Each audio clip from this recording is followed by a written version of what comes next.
Hi hello ನಮಸ್ಕಾರ ಸ್ನೇಹಿತರೆ ವೀಕ್ಷಕರೇ welcome back to your my channel. ಇವತ್ತು ಸ್ನೇಹಿತರೆ ನಾನು ಬ್ರಿಂಗ್ ರಾಜ್ ಹೇರ್ ಆಯಿಲ್ ಮಾಡ್ತಾ ಇರುವಂಥದ್ದು ನೋಡಿ ಸ್ನೇಹಿತರೆ. ನಮ್ಮ ಬಿಳಿ ಕೂದಲ ಸಮಸ್ಯೆ, ನಮ್ಮ ಕೂದಲು ಉದುರುವಂಥ ಸಮಸ್ಯೆ, ನಮ್ಮ ಕೂದಲು ಉದ್ದವಾಗಿ ಬೆಳೀತಾನೆ ಇಲ್ಲ ಅಂತಂದರೂ ಕೂಡ ಈ ಬ್ರಿಂಗಾ ಹೇರ್ ಆಯಿಲ್ ಖಂಡಿತವಾಗಿ ಟ್ರೈ ಮಾಡ್ಬೋದು. ಎಷ್ಟೇ ನಿಮ್ಮ ತಲೆ ಬೋಳು ತಲೆ ಇದ್ದರೂ ಕೂಡ ಅವರ ತಲೆಯಲ್ಲಿ ಕೂದಲು ಬರುವಂಥ ಚಾನ್ಸಸ್ ಜಾಸ್ತಿನೇ ಇರುತ್ತೆ ಸ್ನೇಹಿತರೆ. ಯಾಕಂದರೆ ಇದು ನ್ಯಾಚುರಲ್ ಆಗಿ ಮಾಡಿರುವಂಥದ್ದು. ಹಾಗೆ ನೋಡ್ತಾ ಇರ್ಬೋದು, ನಾನು ಇವಾಗ ತಲೆಗೂ ಕೂಡ ಎಣ್ಣೆ ಹಚ್ತಾ ಇದ್ದೀನಿ. ಈ ತಲೆ ನೋಡ್ತಾ ಇರ್ಬೋದು ಎಷ್ಟೆಲ್ಲ ತಲೆಯಲ್ಲಿ ಕೂದಲು ಸ್ವಲ್ಪ ಸ್ವಲ್ಪ ಉದುರೋಗಿರೋಂಥದ್ದು. ಹಾಗೆ ನಾವು ಎಣ್ಣೆ ಮಸಾಜ್ ಇದೇ ರೀತಿಯಾಗಿ ವಾರದಲ್ಲಿ 2 ಸರ್ತಿ ಕೊಡ್ತಾ ಹೋದರೆ ಅವರ ತಲೆಯಲ್ಲಿ ಒಂದು 15 ದಿವಸದಲ್ಲಿ ಈ ಥರ ರಿಸಲ್ಟ್ ಬರುತ್ತೆ ನೋಡಿ. ಅದು ಕೂಡ ನೋಡಿಕೊಂಡು ಹೋಗಿ ನೀವು ಕೂಡ ಪೂರ್ತಿಯಾಗಿ ನೋಡ್ಬೋದು. ಯಾವ ರೀತಿಯಾಗಿ ನಾವು ಎಣ್ಣೆ ಮಸಾಜ್ ಕೊಡ್ತಾ ಹೋದ್ವಿ ಅವರಿಗೆ ಈ ಥರವಾಗಿ ಕೂದಲು ಸಣ್ಣ ಸಣ್ಣ ಕೂದಲೆಲ್ಲ ಕೂಡ ಗ್ರೋತ್ ಆಗ್ತಾ ಇರುವಂಥದ್ದು. ಹಾಗಿದ್ರೆ ಸ್ನೇಹಿತರೆ ಖಂಡಿತವಾಗಿ ಬ್ರಿಂಗಾ ಹೇರ್ ಆಯಿಲ್ ನೀವು ಕೂಡ ಖಂಡಿತವಾಗಿ ಟ್ರೈ ಮಾಡ್ಬೋದು. ಬನ್ನಿ ಮತ್ತೆ ನಾನು ಕೂಡ ತೋರಿಸ್ಕೊಡ್ತಾ ಇರುವಂಥದ್ದು. ಸ್ನೇಹಿತರೆ Bringha hair oil ಮಾಡೋದಕ್ಕಾಗಿ Bringha hair oil ಈ ಥರವಾಗಿ ಸೊಪ್ಪು ಅಂತ ಬೆಳೆಯುತ್ತೆ. ಅದು ಬ್ರಿಂಗರಾಜ್ ಸೊಪ್ಪು ಅಂತ. ಇದು ಜಾಸ್ತಿ ಜನರಿಗೆ ಗೊತ್ತಿರುತ್ತೆ, ಅವ್ರವ್ರಿಗೆ ಗೊತ್ತಿರಲ್ಲ. ಯಾಕಂದರೆ ನಮ್ಮ ಅಜ್ಜಿ ಹೇಳ್ತಾ ಇದ್ರು ಈ ಸೊಪ್ಪಿನಿಂದ ನಾವು ತಲೆಗೆ ಆವಾಗಿನ ಕಾಲದಲ್ಲಿ ಯೂಸ್ ಮಾಡ್ತಾ ಇದ್ರೆ ನಮ್ಮ ತಲೆಯಲ್ಲಿ ಬಿಳಿ ಕೂದಲ ಸಮಸ್ಯೆ ಕೂಡ ಬರ್ತಾ ಇರೋದಿಲ್ಲ ಅಂತಂತ.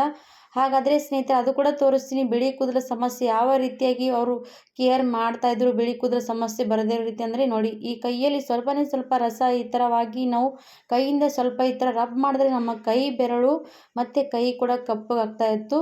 ಹಾಗಾದರೆ ಇದೇ ಆಯಿಲ್ನಲ್ಲಿ ಎಷ್ಟು ಶಕ್ತಿ ಇರುವಂಥದ್ದು ಅಂತ ನೀವು ಕೂಡ ನೋಡ್ತಾ ಇರ್ಬೋದು ನೋಡಿ. ಇಷ್ಟು ಕೈ ಬೆರಳು ಕೂಡ ಕಪ್ಪು ಆಗ್ತಾ ಇದೆ ಅಂದರೆ ಅವರ ತಲೆಯಲ್ಲಿ ಬಿಳಿ ಕೂದಲು ಕೂಡ ಕಾಣಿಸ್ತಾ ಇರಲಿಲ್ಲ ಆವಾಗ. ಹಾಗಿದ್ರೆ ನಾವು ಕೂಡ ಈ ರೀತಿ ಬ್ರಿಂಗಾ ಹೇರ್ ಆಯಿಲ್ ಯೂಸ್ ಮಾಡ್ತಾವಂದ್ರೆ ನಮ್ಮ ತಲೆಯಲ್ಲಿ ಬಿಳಿ ಕೂದಲು ಕೂಡ ಸಮಸ್ಯೆ ಕಾಡೋದಿಲ್ಲ. ಹಾಗೆ ನಾವು ನ್ಯಾಚುರಲ್ ಆಗಿ ರೀತಿಯಾಗಿ ಮಾಡಿರ್ತೀವಿ, ಅದು ನಮಗೆ ತುಂಬಾ ಒಳ್ಳೆಯದು. ಹಾಗೆ ನಮ್ಮ ಕೂದಲು ಉದುರುವಂಥ ಸಮಸ್ಯೆ, ಅಲ್ಲಿ ನಮ್ಮ ಕೂದಲು ಉದ್ದವಾಗಿ ದಟ್ಟವಾಗಿ ಬೆಳೆಯುವಂಥದ್ದು ಕೂಡ ಇರುತ್ತೆ ಸ್ನೇಹಿತರೆ. ಹಾಗಾಗಿದ್ರೆ ಇವತ್ತಿನ ಈ ಬ್ರಿಂಗಾ ಹೇರ್ ಆಯಿಲ್ ನಿಮಗೂ ಕೂಡ ಬೇಕಾದರೆ ನೀವು ಕೂಡ ಆರ್ಡರ್ ಕೊಡ್ಬೋದು ಸ್ನೇಹಿತರೆ. ನೋಡ್ತಾ ಇರ್ಬೋದು ನಾನು ಈ ಸೊಪ್ಪು ಚೆನ್ನಾಗಿ ತಂದು ಕ್ಲೀನಾಗಿ ತೊಳ್ಕೊಂಡು ಈ ರೀತಿ ಕಟ್ ಮಾಡ್ತಾ ಇದ್ದೀನಿ.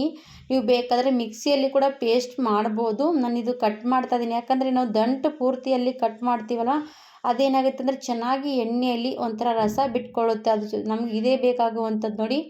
ಆವಾಗಿನೆಲ್ಲ ಏನು ಇದೇ ರೀತಿಯಾಗಿ ಮಾಡ್ತಾ ಇರುವಂಥದ್ದು ಸೇಮ್ ಇದೇ ರೀತಿ ನಿಮಗೂ ಕೂಡ ತೋರಿಸ್ತಾ ಇದ್ದೀನಿ.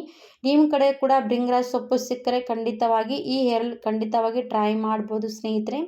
ಇವಾಗ ನೋಡಿ ಇದಕ್ಕೆ ನೀವು ಏನೆಲ್ಲ ಹಾಕ್ಬೋದು, ಎಲೆವರ ಹಾಕ್ಬೋದು, ದಾಸವಾಳದ ಹೂವು ಮತ್ತು ಎಲೆ ಮತ್ತು ನೆಲ್ಲಿಕಾಯಿ ಇವೆಲ್ಲನೂ ಕೂಡ ಇದಕ್ಕೆ ಆ್ಯಡ್ ಮಾಡ್ಕೋಬೋದು ನಿಮಗೆ ಬೇಕಂದರೆ.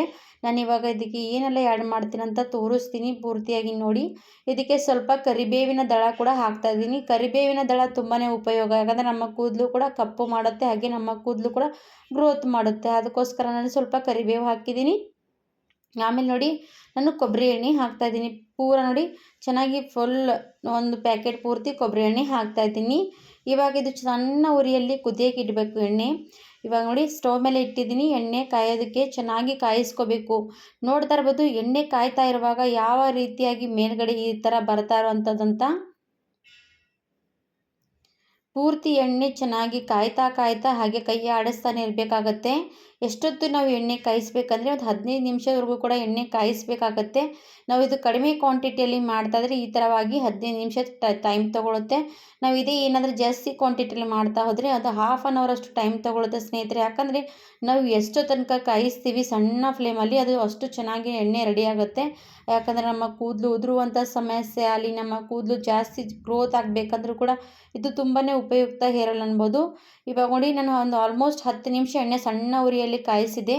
ಆಮೇಲೆ ಲಾಸ್ಟಿಗೆ ಏನು ಮಾಡಬೇಕಂದ್ರೆ ಸ್ವಲ್ಪ ದಾಸವಾಳದ ಹೂವು ಇದರಲ್ಲಿ ಆ್ಯಡ್ ಮಾಡಬೇಕಾಗತ್ತೆ ನೋಡಿ. ಲಾಸ್ಟ್ ಎಣ್ಣೆ ಚೆನ್ನಾಗಿ ಕಾಯ್ತಾ ಕಾಯ್ತಾ ಲಾಸ್ಟ್ ಮೂಮೆಂಟ್ ಬರುತ್ತಲ್ವ ಆವಾಗ ನಾನು ಅದಕ್ಕೆ ದಾಸವಾಳದ ಹೂವು ಮತ್ತು ಅದ್ರ ಜೊತೆಗೆ ಎಲೆ ಕೂಡ ಆ್ಯಡ್ ಮಾಡಿದ್ದೀನಿ. ಈ ಥರ ಆ್ಯಡ್ ಮಾಡೋದ್ರಿಂದ ನೋಡಿ ಎಣ್ಣೆ ಕಾಯ್ದಿರುತ್ತಲ್ವ ಅದು ಚಟಪಟ ಅನ್ನುತ್ತೆ. ಅದು ದಾಸವಾಳದ ಹೂವು ಹಾಕಿದ ತಕ್ಷಣ ಅದು ಸ್ಮೆಲ್ ತುಂಬಾ ಚೆನ್ನಾಗಿ ಬರುತ್ತೆ. ಅದಕ್ಕೋಸ್ಕರ ನಾನು ಲಾಸ್ಟಿಗೆ ಹಾಕಿರುವಂಥದ್ದು. ಇವಾಗ ಎಣ್ಣೆಯಲ್ಲಿ ಚೆನ್ನಾಗಿ ಮತ್ತು ಅದು ಕೂಡ ಸ್ವಲ್ಪ ಹೊತ್ತು ಕಾಯಿಸಬೇಕು. ನೋಡಿ ಎಷ್ಟು ಚೆನ್ನಾಗಿ ಎಣ್ಣೆ ಕಲರ್ ಬರ್ತಾ ಇರೋಂಥದ್ದು ನೋಡಿ ಸ್ನೇಹಿತರೆ.